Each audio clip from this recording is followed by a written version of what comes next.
बिस्मिल्लाहिर्रहमानिर्रहीम। अस्सलाम वालेकुम। आज 17 फरवरी बरोज़ बुध हम बात करेंगे शहबाज शरीफ के ख़िलाफ़ आज 2 केसेस की बड़ी अहम समाअत हुई है, उसकी डिटेल्स मैं आपके साथ शेयर करूंगा। मरियम औरंगज़ेब आज अदालत में थी और जज ने मरियम औरंगज़ेब की क्लास लगाई है, उसके ऊपर भी हम बात करेंगे।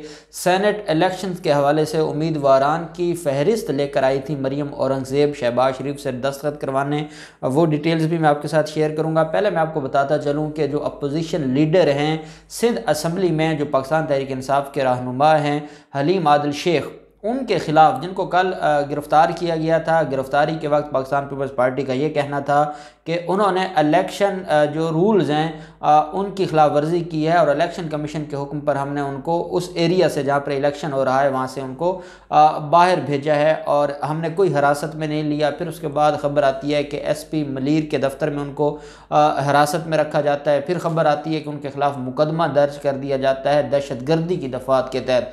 पाकिस्तान पीपल्स पार्टी और नून लीग का एक इनकी आपस में मुमासलत है। या तो मरियम नवाज़ पीछे से बिलावल को समझा रही हैं कि भाई जो अपने सियासी मुखालिफ हैं और कुछ हो ना हो दहशतगर्दी का मुकदमा ज़रूर करना है, क्योंकि इन्होंने पहले भी दहशतगर्दी के पंजाब के अंदर पाकिस्तान तहरीक इंसाफ हो या बाकी जो पाकिस्तान अवामी तहरीक के लोग हों, जब धरनों के और इनके खिलाफ एहतजाजी तहरीक चल रही थी तो इन्होंने जो है और कुछ भी नहीं किया, दहशतगर्दी के मुकदमात ही दर्ज किए हैं। अब यही काम सिंध ने भी शुरू कर दिया। हालांकि सिंध के जो रहनुमा हैं पाकिस्तान पीपल्स पार्टी के, या जो अपने आप को बड़ा जमहूरी समझते हैं, वो इन चीज़ों को कंडम किया करते थे, एक वक्त था, लेकिन अब वो इस हद तक हलीम आदिल शेख के खौफ में मुब्तला हैं क्योंकि वो मुराद अली शाह, सईद गनी, नासिर अब्बास शाह और इन सारे लोगों की जो करप्शन है उसके ऊपर खुलकर बोलते हैं। तो उस बुनियाद पर उनके खिलाफ दहशतगर्दी के 3 मुकदमात दर्ज किए हैं कि अगर एक मुकदमे से निकलेंगे दूसरे में गिरफ्तार हो जाएंगे, दूसरे से निकलेंगे तीसरे में गिरफ्तार हो जाएंगे। तो वो चाहते हैं कि एक तो सेनेट इलेक्शन तक उनको ज़िमनी इलेक्शन का तो उन्होंने फ़ायदा उठा लिया, पाकिस्तान तहरीक इंसाफ की जो क़यादत थी उनको गिरफ्तार करवा दी और पीछे से ज़िमनी इलेक्शन तो वो जीत गए। अब कराची से ज़िमनी इलेक्शन जीतना इन हालात में, जब पाकिस्तान पीपल्स पार्टी ने 2.5 साल में जो कराची का हशर किया है उसके बावजूद वहाँ से ज़िमनी इलेक्शन जीतना, ये भी एक अचंभे की बात है। खैर, दहशतगर्दी का मुकदमा दर्ज कर लिया जाता है और दहशतगर्दी का मुकदमा दर्ज करने के बाद आज उनको ATC कराची में पेश किया जाता है। ATC कराची में जो तफ्तीशी अफसर हैं वो अदालत से इस्तदा करते हैं कि मुलज़िम का, उनके साथ 5 और भी तहरीक इंसाफ के रहनुमा हैं, उनका 5 रोज़ा जिस्मानी रिमांड दिया जाए। हमने इनसे वो असला रिकवर करना है जो ऑटोमेटिक असला था, मॉडर्न असला था जो इनके पास था। आपने उनको गिरफ्तार किया है, आपने उनको उनकी गाड़ी में ही गिरफ्तार किया है, उनकी गाड़ी से उनको आपने SP मलीर के दफ्तर में लेकर गए हैं। तो अगर असला होता तो गाड़ी में ही होता, वो कौन सा असला दिखाकर वहीं फेंक गए थे या वो किसी और को दे गए थे और आपकी पुलिस देखती रही।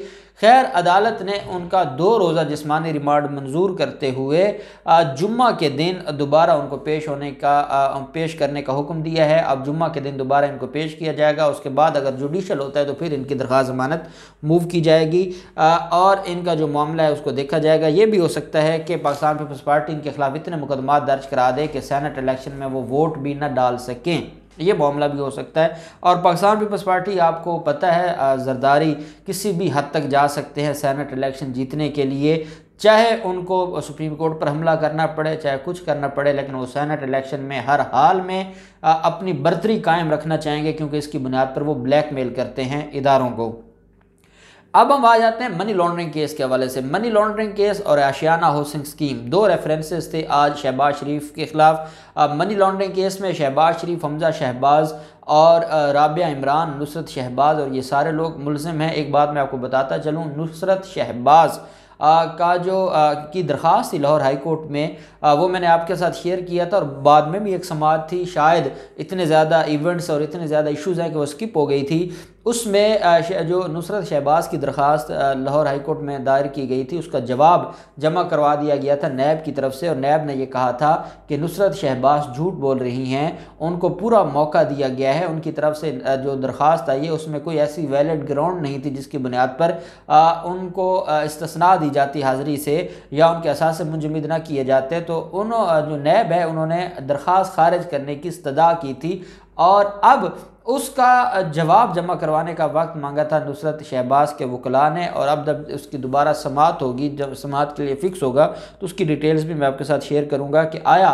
नुसरत शहबाज को हाई कोर्ट रिलीफ देती है या उनके जो असासे, क्योंकि असल में है उनके असासे, उनके नाम पर काफ़ी असासे हैं और शहबाज शरीफ नहीं चाहते कि वो असासे हुकूमत के हाथ लगें, रियासत के हाथ लगें, इसलिए वो किसी भी हद तक जाएंगे।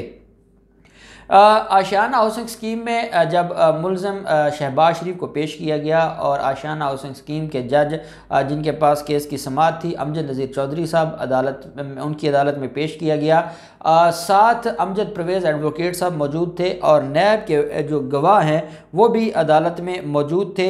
सईद अख्तर ये नैब के गवाह हैं और इनके ऊपर आज जिरह की है, जो वकील हैं शहबाज शरीफ के, उन्होंने जिरह की है, उनके एविडेंस पहले हो चुकी थी और आज सवाल जवाब किए गए हैं। जब अदालत में समाअत शुरू हुई वो रूटीन वही है कि कंटेनर्स लगा के बंद किया जाता है और 25 से 30 कारकुनान आते हैं, और आज क्योंकि सेनेट उम्मीदवारान के सिग्नेचर्स करवाने थे तो आज जो कारकुनान भी आए हुए थे और साथ उनके जो उम्मीदवारान हैं या जो आप कह सकते हैं कि जिन्होंने टिकट लेनी है वो भी आए हुए थे शहबाज शरीफ के साथ मुलाकात करने के लिए। और मैंने ये जो आपसे बताया था कल रात को जो जाती उम्रा में जो कुछ हुआ है, आज शहबाज शरीफ ने दो टोक बता दिया है मरियम औरंगज़ेब को कि आज़म नज़ीर तारड़ को हर हाल में आपने टिकट देना है और इस पर अगर कोई बोलेगा तो वो शहबाज शरीफ के ख़िलाफ़ बोलेगा। जिस बुनियाद पर कल वहाँ पर हंगामा हुआ था जाती उम्रा में और जो उनकी मीटिंग में वो आपस में गुत्तम गुत्ता हुए थे, उसके तज़किरे आज अदालत में भी हुए हैं। शहबाज शरीफ की मौजूदगी में शहबाज शरीफ को बताई गई है सारी कहानी और ये भी बताया गया कि कौन कौन मुखालफत कर रहा था। शहबाज शरीफ को सिर्फ आज़म नज़ीर तारड़ साहब की फ़िक्र थी और वो कह रहे थे कि उनका जो टिकट है वो कंफर्म है, बाकियों को आप देख लें। जो नवाज शरीफ साहब कहते हैं उस हवाले से जो मेरी सजेशंस हैं उनको देख कर ये मामला देख लीजिएगा।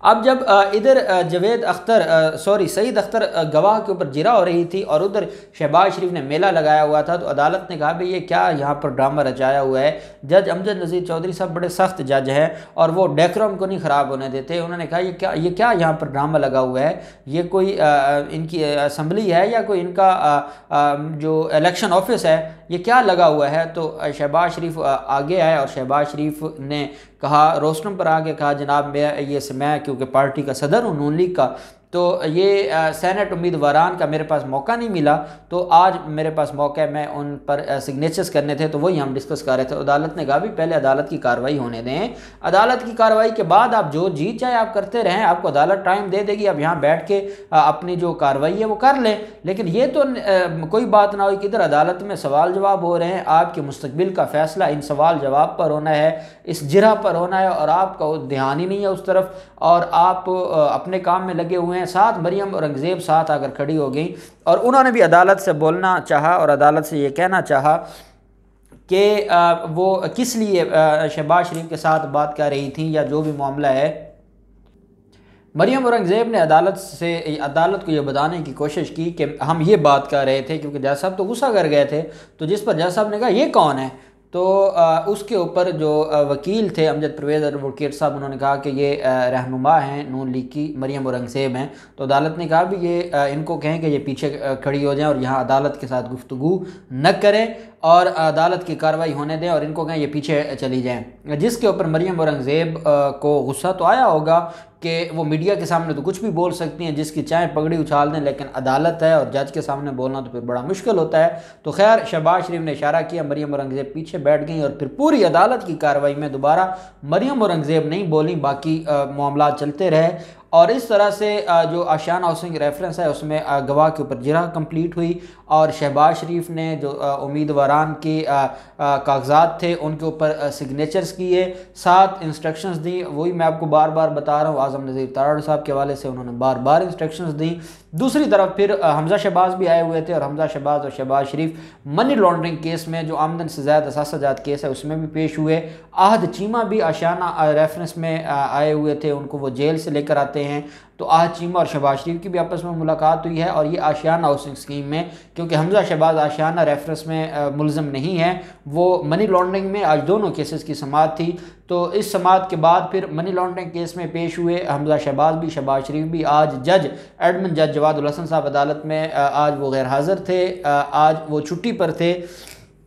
उनकी छुट्टी पर होने की वजह से जो जज हैं मोहम्मद अकमल ख़ान जो कि ड्यूटी जज थे, उन्होंने केस की समाअत की और उसमें शहबाज शरीफ ने अदालत से इस्तदा की कि आज क्योंकि जज साहब भी नहीं है तो हमें आज जो इसमें इसकी समाअत मुलतवी की जाए, क्योंकि आज कुछ मामलात हैं जिसके ऊपर पार्टी के रहनुमा आए हुए हैं और हमने इधर बैठ कर थोड़ा सा काम करना है। असल में चाहते ये हैं कि क्योंकि हमजा शहबाज की दरख्वास्त ज़मानत है, मनी लॉन्ड्रिंग केस की समाअत को वो यहाँ रुकवाना चाहते हैं, उसको मज़ीद आगे नहीं चलाना चाहते जब तक जो दरख्वास्त ज़मानत है वो सामने ना आ जाए। अब देखते हैं कि क्या दरख्वास्त ज़मानत में इनका ये मौक़िफ़ सुन लिया जाता है या नहीं सुना जाता है। इन सारे मामलात में मनी लॉन्ड्रिंग केस की समाअत 24 फरवरी तक समाअत मुलतवी कर दी गई है। अब 7 रोज़ा जो रिमांड है जुडिशल रिमांड, उस पर दोबारा जेल भेज दिया गया। अब देखते हैं कि 24 फरवरी को मज़ीद क्या डेवलपमेंट होती है। जो भी डेवलपमेंट होगी आपके साथ शेयर करेंगे। अल्लाह पाक पाकिस्तान का हामी नासिर हो। बहुत शुक्रिया। अल्लाह हाफिज़। पाकिस्तान जिंदाबाद।